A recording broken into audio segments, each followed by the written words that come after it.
All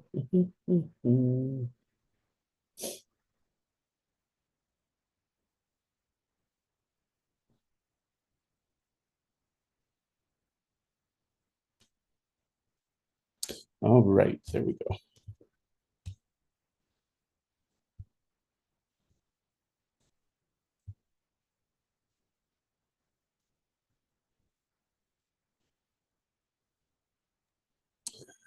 So what we've been talking about so far in the class is we looked at last week the biological basis of behavior and mental processes, where we looked at, for example, how dopamine is associated with motivation, um, serotonin is associated with emotions, the frontal cortex is associated with identity, social aspects of the world, and logic thinking, and all of those kind of things that kind of provide a biological basis for the topics in our classes in this class. And then we started this week with talking about how we get information into our system, and then how we process it, and it then create perception. Okay. And the thing that I really hope that we learned from this section is that what we sense is not always what we experience.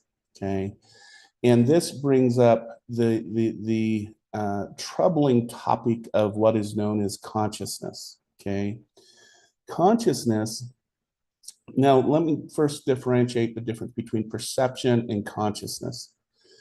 Consciousness is our reality of our existence. It's our, we exist in this world, and we have a conscious ability to think about our past, present, and future. Okay.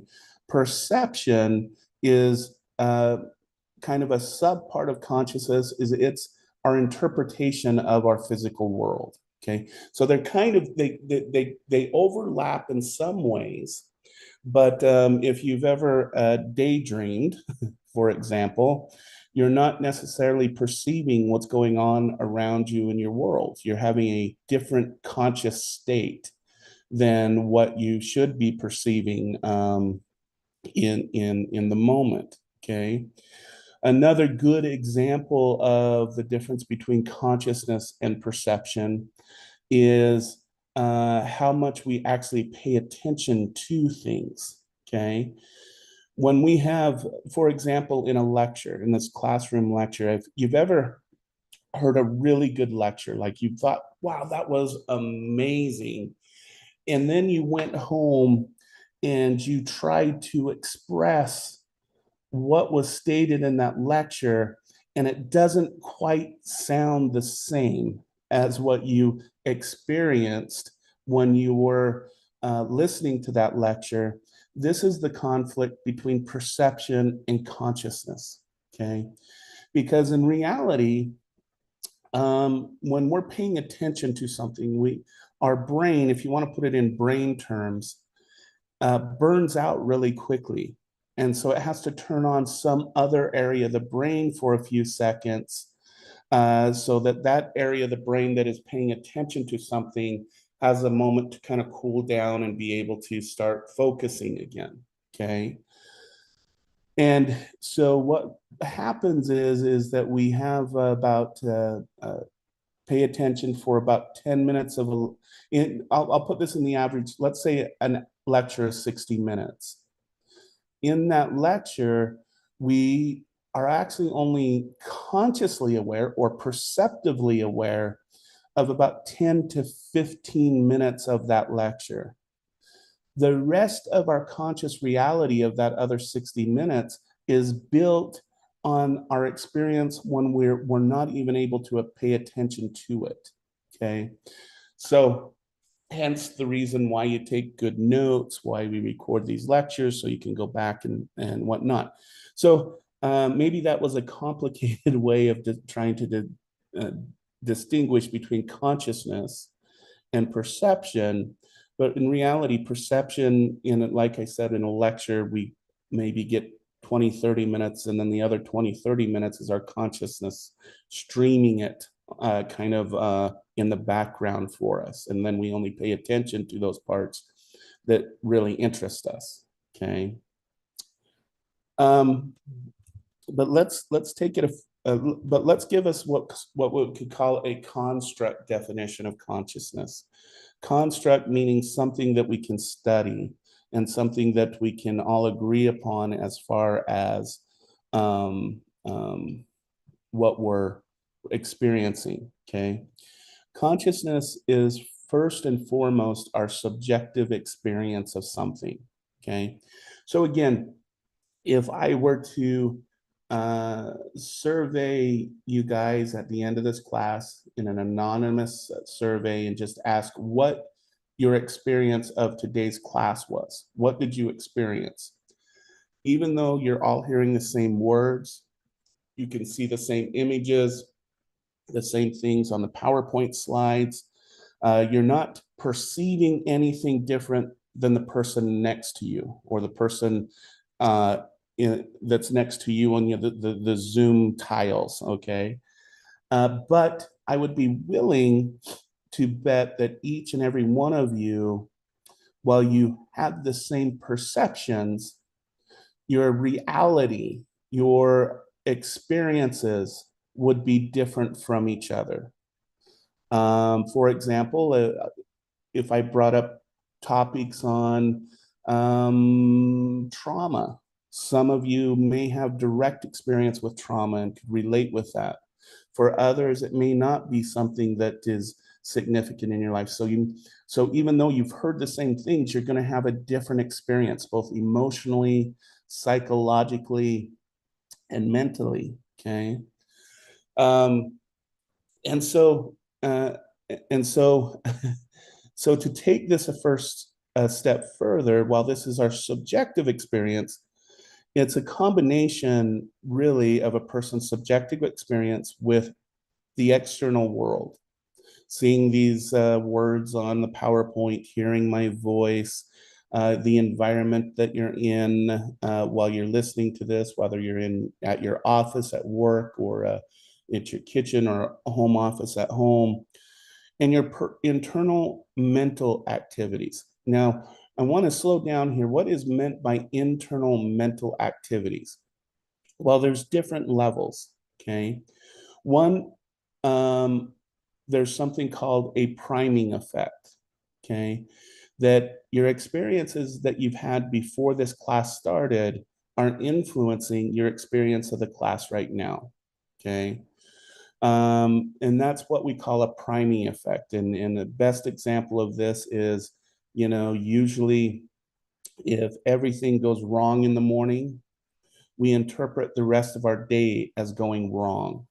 If we have the perfect morning, everything goes right, we wake up refreshed, we tend to interpret the day as good or as a good day.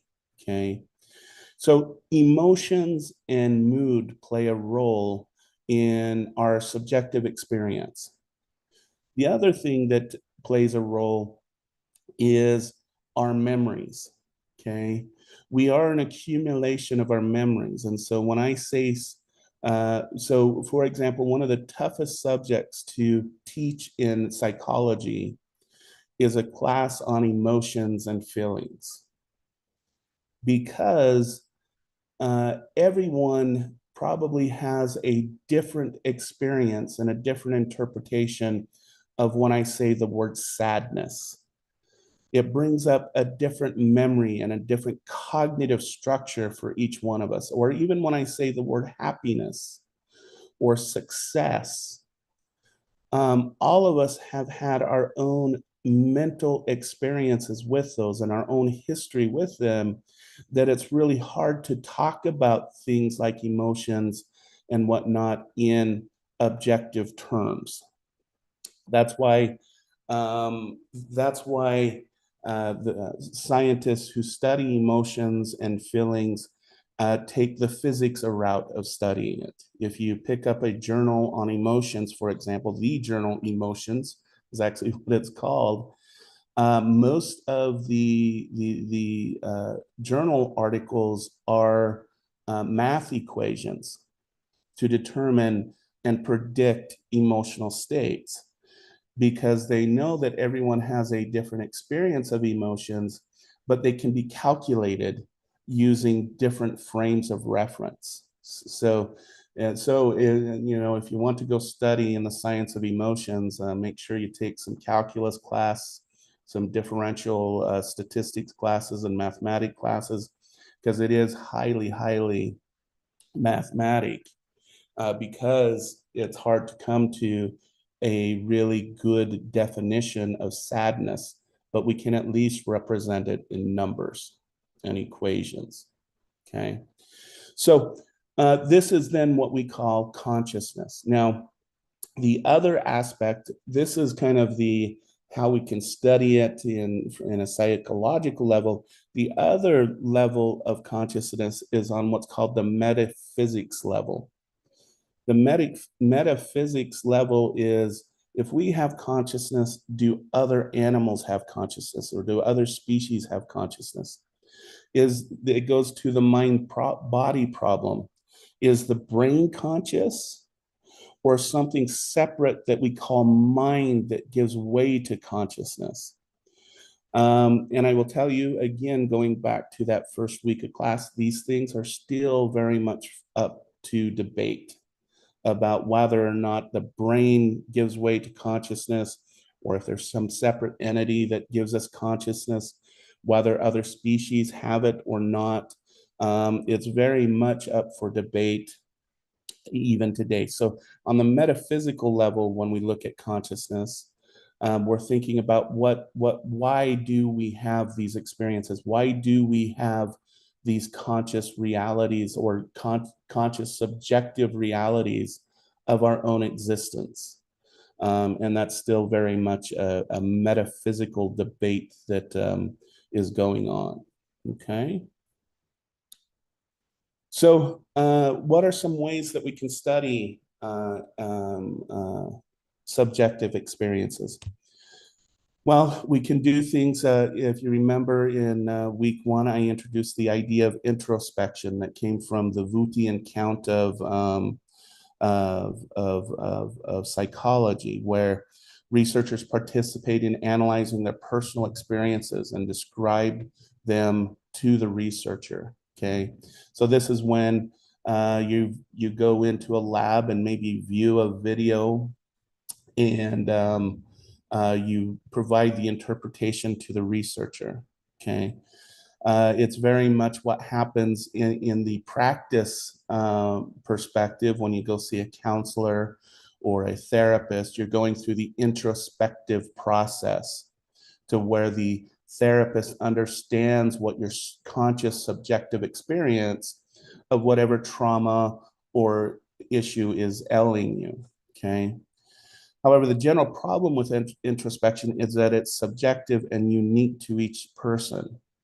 In other words, each person brings an introspection, a unique way of perceiving things. So this makes it difficult to determine, for example, objective reasons why people join a health club, for example, because using the introspective way, we might get a lot of I want to lose weight, but reasons why a person wants to lose weight or become healthier will be subjectively different. And so, how do we get to why people really go to, for example, a health place or something like that? So, um, so it is very subjective. Usually, we kind of skip the section on research methods.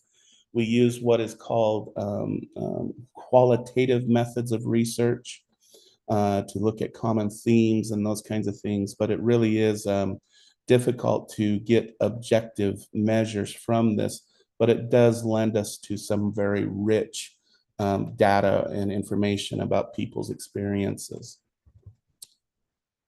So,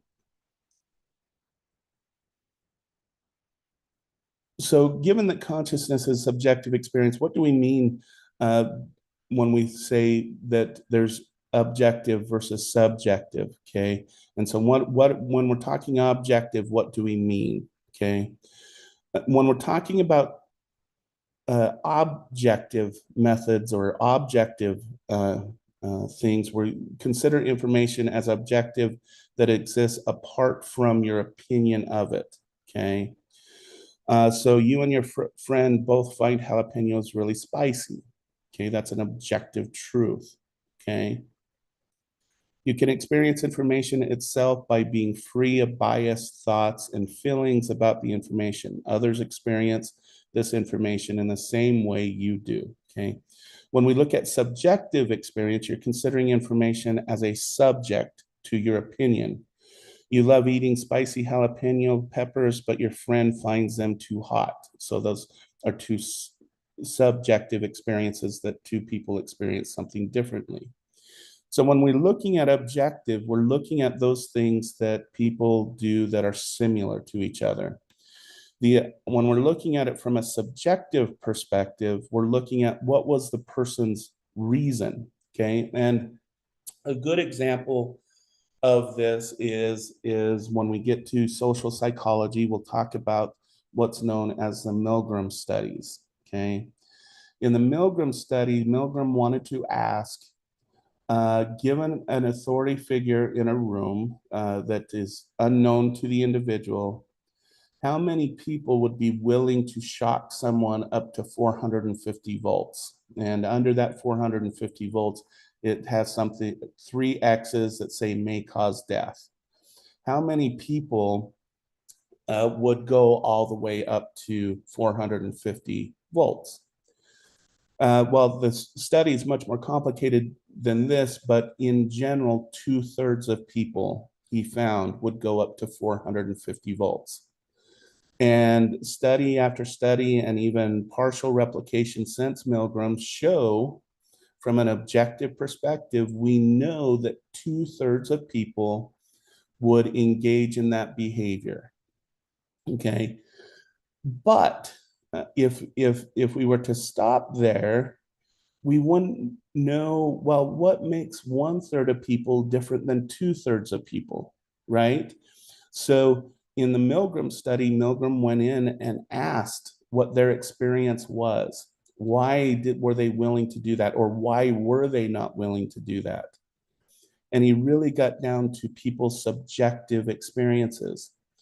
And interestingly, you know, when we talk about these things, subjective experience that dealt with direct experience with electricity, direct experience with harming other people, all of those played a very subjective role in why 1/3 would stop and 2/3 would go all the way.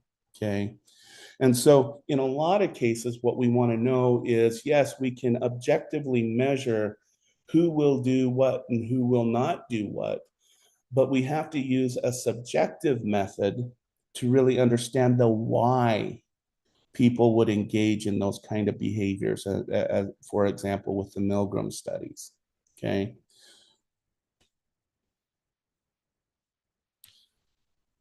Because the varying nature of conscious experience different from person to person. We've already mentioned this.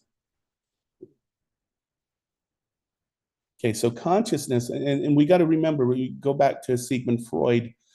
He believed that we have a conscious level, those things that we're aware of, our external and our internal mental activities. And we have unconscious areas of our mind where we lack awareness of the external world or inner mental activities. Okay. If you've ever wondered if your unconscious mind can drive your behavior, if you've ever done something and afterwards you asked yourself, why in the hell did I do that? That is an example of how unconscious processes motivated and moved your behaviors because your internal states took over and said, this is what's going to drive our behavior. Okay. And that's an example of unconsciousness. Okay. And as I said in the first week of class, we actually process all of our sensations unconsciously before we have a conscious awareness of it based on brain studies. Okay. And so our body is already preparing for action before we even become consciously aware of it. And this has driven some individuals, and there's people on one side versus the other, there is a group of individuals who think that we have a conscious reality of decisions that we've already made. Okay, that really we're not the drivers in our ship, that consciousness is kind of a byproduct of processes that were set up before we were even aware of it. Now, on the other side of the equation are people who do look at the brain studies and show that yes, while the body is preparing for action because it needs to, that when it gets to the conscious area of the brain, the conscious area of the brain take over those activities and either inhibit them or promote them. So even on this level of consciousness, there's some debate upon, do we really have conscious control over our behaviors, or are they predetermined by unconscious processes?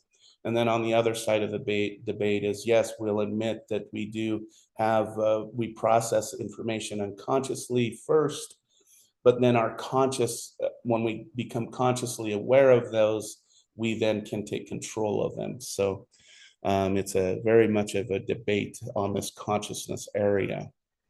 And you will see, if you've noticed as I go through this lecture, there's a lot of debates about consciousness, if you've noticed, as we've gone through this.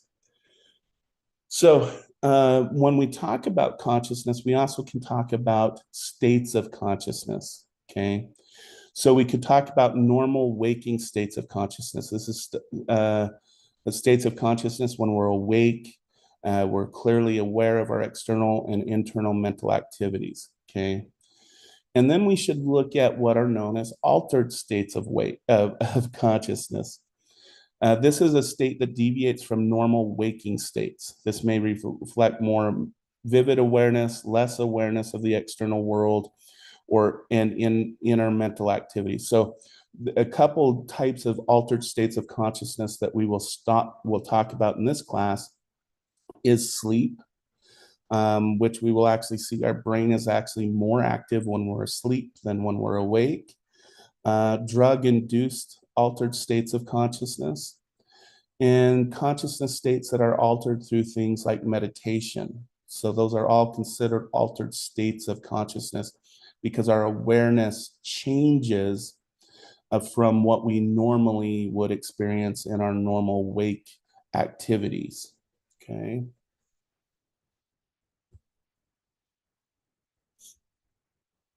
And we've already kind of talked about this already in this lecture. There's this idea of dualism versus materialism or monoism, whereas the brain and mind are separate versus allowing processing brain allows us to experiences of the mind. And again, going back on previous conversations, I don't want to spend too much time on this. Again, this is one of those things that is still up for debate as we know it, okay? So, but we can use brain activities to kind of see what state of consciousness a person is in.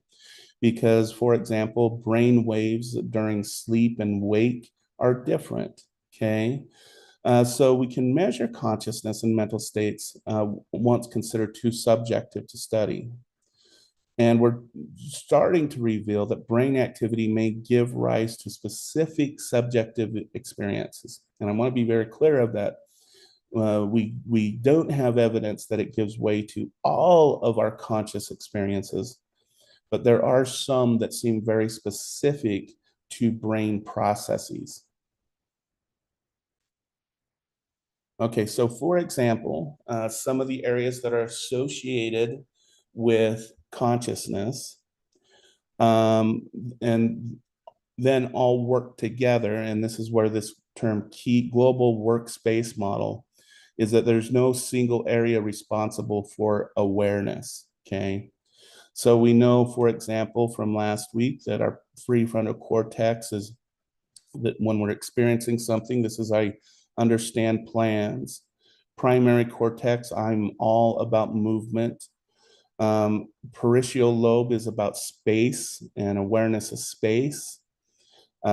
Seeing and hearing with the occipital and temporal lobe. But all of these tend to work together to give way to our state of consciousness. So when we experience consciousness, we don't just think on a prefrontal level.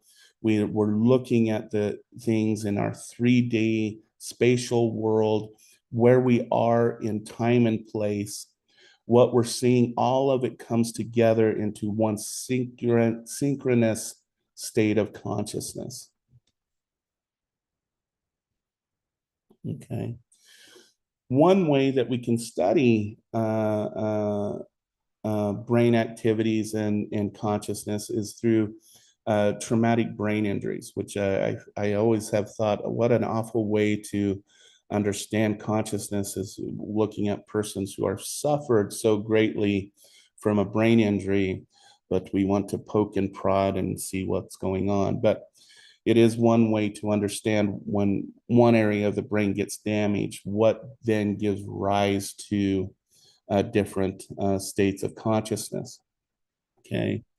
And so severe concussions, for example, in sports and whatnot, can cause traumatic brain injury. And I kind of want to explain a TBI. Okay. A TBI is when there is specific trauma to an area of the head or a concussion that occurred to most of the head. And what that has caused is swelling. And what causes a TBI is the brain tissue being squished up inside the skull. Okay. And so when we look at TBI, what we're looking at is specific areas of the brain that when it swelled, it got crushed inside the skull and has become damaged and is no longer accessible to. Okay. And we know that there's some long-term effects of concussions. For example, it gives risk to MS, who experience concussions quite frequently. We know that females are more vulnerable to concussions and have worse outcomes than males do. And these are just some general information about TBIs and concussions. Okay. So, what do we know about TBIs as far as consciousness can tell? Okay. We know that if there is damage to the frontal area of the brain, okay, that it can cause things like personality changes. It can cause things like mood changes, decision-making abilities, all of those kinds of differentiations, okay? If you get injury to the upper back area of the brain, you can have issues with not being able to tell time and place. Okay. A person who has temporal lobe damage and a little bit of occipital lobe damage, they may have had that TBI for years, but you may ask them, when did they have their brain injury? And they will say, oh, it was just happened a couple weeks ago. Because their time and place, where they are in time and place, has been damaged, that they have a hard time realizing time and place. Okay. And so these different areas we know give way to our understanding of where we are consciously. Okay. And we know also that to people who have who then go to the severe level of coma, people in coma have sleep-wake cycles. They open their eyes and appear to be weak, but generally do not respond to the surrounding. Okay. Brain imaging has shown that some people in comas are in minimal conscious states. They are able to understand language, mental activities, but they cannot make their bodies respond. Okay. And so this has brought up the question about people who are in comas is, are they there or are they not? Are they still having a conscious experience of the world around them? After all, they still go through sleep-wake cycles. And on brain imaging, we can see some of the areas that give way to conscious states still responding. Okay.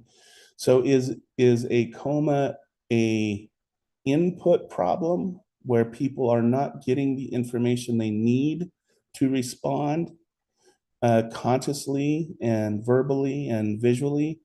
Or is a coma a response issue where the person is completely experiencing their world like we do, but they can't respond to the world? And this is some of the questions that we tackle with comas, especially when it comes to um, uh, questions of I don't want to be insensitive, but taking a person off life support. Okay. And this has been the debate behind that from at least a scientific perspective and partly a bioethics perspective is if they're conscious, but they can't respond, uh, who should be making the decision for them to live or to die? And that is the question, at least on a bioethics level and a kind of a medical scientific level. Okay. And it's a question that I think, at least from what little I've read, and I'm definitely not an expert in this area, is something that I think is going to take more technology advancement beyond our brain scanning abilities and whatnot to really understand people's experiences. So for me, it's a technology issue at this moment in time. Okay. So there are some areas that we know that uh, that are affected by a coma that is associated with the inability to um, um, respond to the world. So I'll just bring these. This control are individuals who don't have a comic state. Okay. These ones are ones that do have comas. So you can see that we have full activity right here and we have partial activity right here. Now, this area of the brain right here deals with motor production, and but it also kind of bleeds over into our identity of who we are in state and place. Okay. And then, as you can see, the spatial areas and the visual areas are also tend to shift when it comes to spatial navigation with imagery. Okay.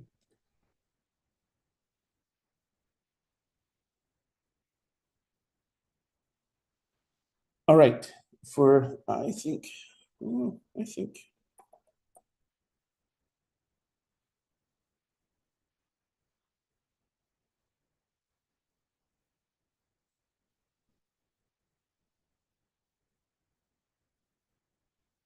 All right.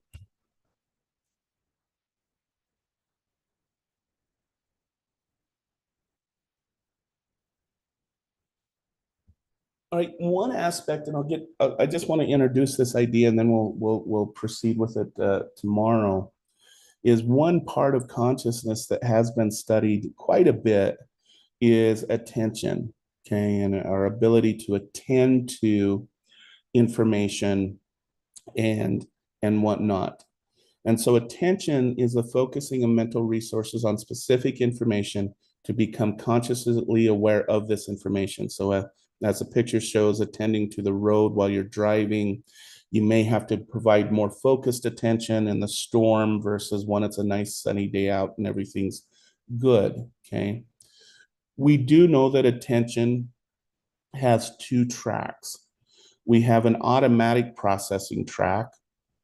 This is when we need to just go through our day and do things without thinking. And then we have a controlled processing uh, process. Automatic takes up less energy. When we don't have to think about something as human beings, we prefer not to have to think about things because controlled processing takes up more energy, takes up more juice in the brain, as you would say. And so we like to do things on the automatic level. Okay. When we get to the learning section, and this brings up the difference between automatic and controlled processing, okay? If you want to think about just something as simple as the number of decisions you would have to make to get in your car, put your seatbelt on, and turn on the key, okay? If you had to do that in a controlled process way, meaning that you had to make every decision to get your keys, to get in the car, to put your seatbelt on, it would involve somewhere between 600 to 800 individual decisions, starting with which hand you're going to put in your pocket, which fingers you're going to pinch the keys with, how you're going to pull them out of your pocket. And you could kind of guess that if we had to do everything in a controlled way, meaning that we had to make every decision to do something, I doubt we would even have computers today. We definitely wouldn't have vehicles. We wouldn't have modern living because we'd be too busy trying to light a fire in a cave and making all of the decisions necessarily to do that. Okay.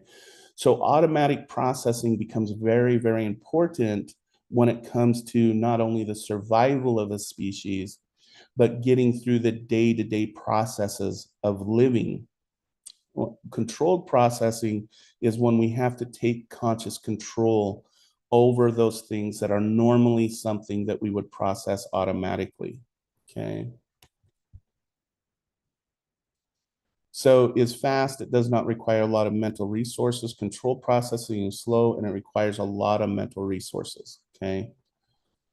And we'll actually talk about automatic and controlled processing quite a bit in this section, but we will also get to it when we get into learning and memory, because it becomes a bigger topic when we get to those sections as well. So conscious involves attention, danger of distract, and this brings up the idea of the dangers of distracted driving. Talking and texting on a mobile phone while driving is dangerous.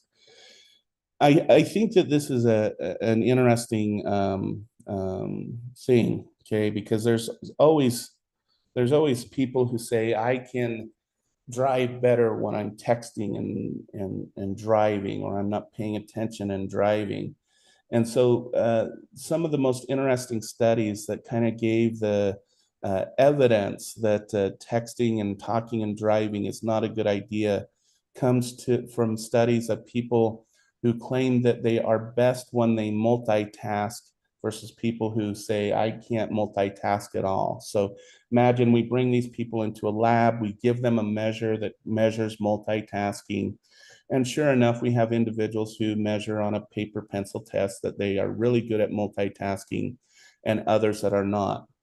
But then we put up a driving field where a person will drive through a area and different things will pop up. Same for each participant. And what we find is that the people who claim that they're great at multitasking actually make the same amount of driving mistakes and run over the same number of orange cones, run the same number of stoplights, hit the child chasing the ball across the street. It's a wood one, at the same rate that people who say I can't drive and text. So these studies that kind of showed that were kind of some of the first evidence that states used to start banning the use of mobile phones and whatnot in car driving. But I will say that those studies are quite convincing, and if you're into understanding the risks of that, I would encourage you to look those studies up.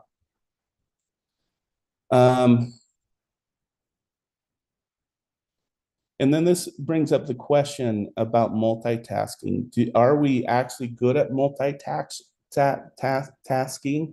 Can attention be divided? And the question really is that we are not actually good at multitasking, doing two things at once. What we do is what's called serial serial tasking, where we focus on one object at a time, going back and forth. Okay. Um, However, we do know that even with serial tasking, experience matters. Okay. Because a lot of times I get questions in a class like this: who is better at multitasking, women or men? And it's a lucid affair, because in general, women are actually better at multitasking than men. However, there is a variable that influences that. Okay. Women who have never had children are no better at multitasking than men. Okay. In these studies, it's actually women who have only had children that tend to be or measure higher in multitasking. Okay. And indeed, women in the workforce who, where this has been measured in a couple industrial organizational studies, women who go on maternity leave, their productivity actually increases when they come back from maternity leave than it does decreases. Okay. And Claudina, I see you have your hand up. Yeah, I have a question about the study. If you know if they had, um, is it like women who've given birth to children or like women who have raised children? Or like, does that make sense? Yes, that's an excellent question. It is women who are the primary caretaker for their children or children. So that's a good thing. It's not necessarily about giving birth to a child, but women who go and take care of children in their home in the very young years. We're talking infancy through about to kindergarten, preschool years. Okay. Uh, Okay. yeah. Does that answer your question? Yes, thank you. Because I know when women do give birth, it does change the brain. So I was wondering if that was the correlation. Not necessarily. It's actually, if you think about an infant, um, anyways, this is what the studies suggest. If you think about infancy, an infant requires 24/7 care.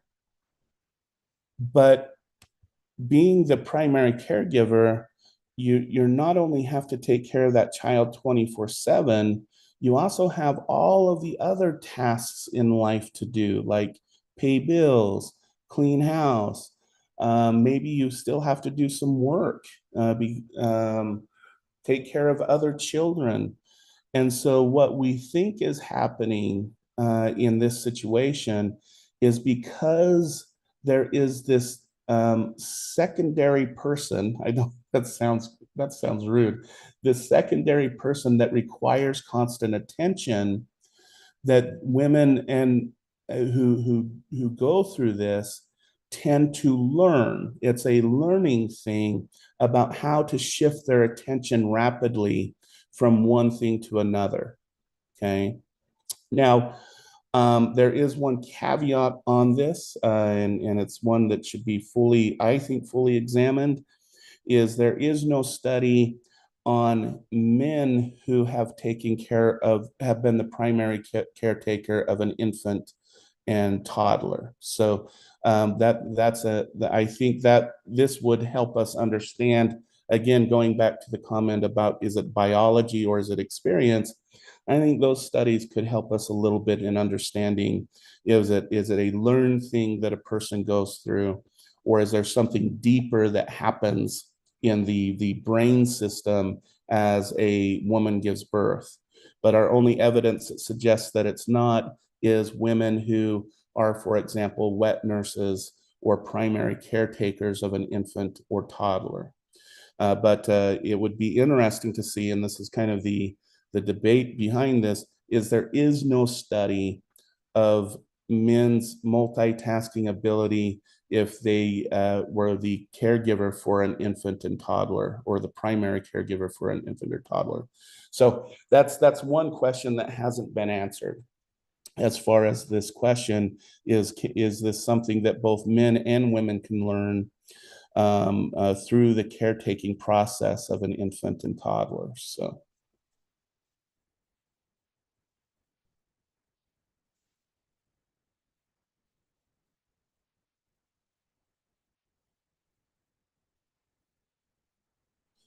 Right. So this is kind of a cool area that we care we'll look into. We'll actually start a video in next class with this. Is we do have limited attention abilities, meaning that if we're told to focus on something, we can actually miss other stimuluses that are in the environment. And this was demonstrated in 1998. And we're going to go through. I'm going to kind of end with this story, but we'll start with the videos tomorrow that kind of show this, that we have what's called inattentional blindness. Okay. And this is that there was a show that actually demonstrated this where they had two basketball teams. One had like red shirts and blue shirts, and they each had a number. And each participant was told to pay attention to how many baskets a certain color with a certain number makes. So let's say 1, 2, 3, 4 blues, 1, 2, 3, 4 reds. And so maybe you're assigned with paying just attention to how many baskets the guy in the blue shirt that has a number 3 on their shirt. And your job is to count how many baskets that person makes and that person only makes. Okay. Well, in the TV show, they will have a clown come out and dance all over the stage and wave everywhere and then leave. Okay. And afterwards, and this is kind of the funny part about the show, is they asked the participant, "Did you see the clown?" And many of them report saying no, and that they deny that there was a clown even there. And even when they rewind the tape, the participant is so sure that they did not experience that they felt like that was rigged, that it was something that the experimenters did in the video, because there was no conscious reality of the clown running across the basketball court. Okay. And this is what we call inattentional blindness. And this is where we will start tomorrow, because there's some videos that I want to play, with the point being that a lot of times we don't always actually experience our complete world, that we can actually not even experience portions of our world that other people experience in the same space. Okay. And so that's kind of where we're going to start with tomorrow. But for today, is there any questions, comments about what we talked about today?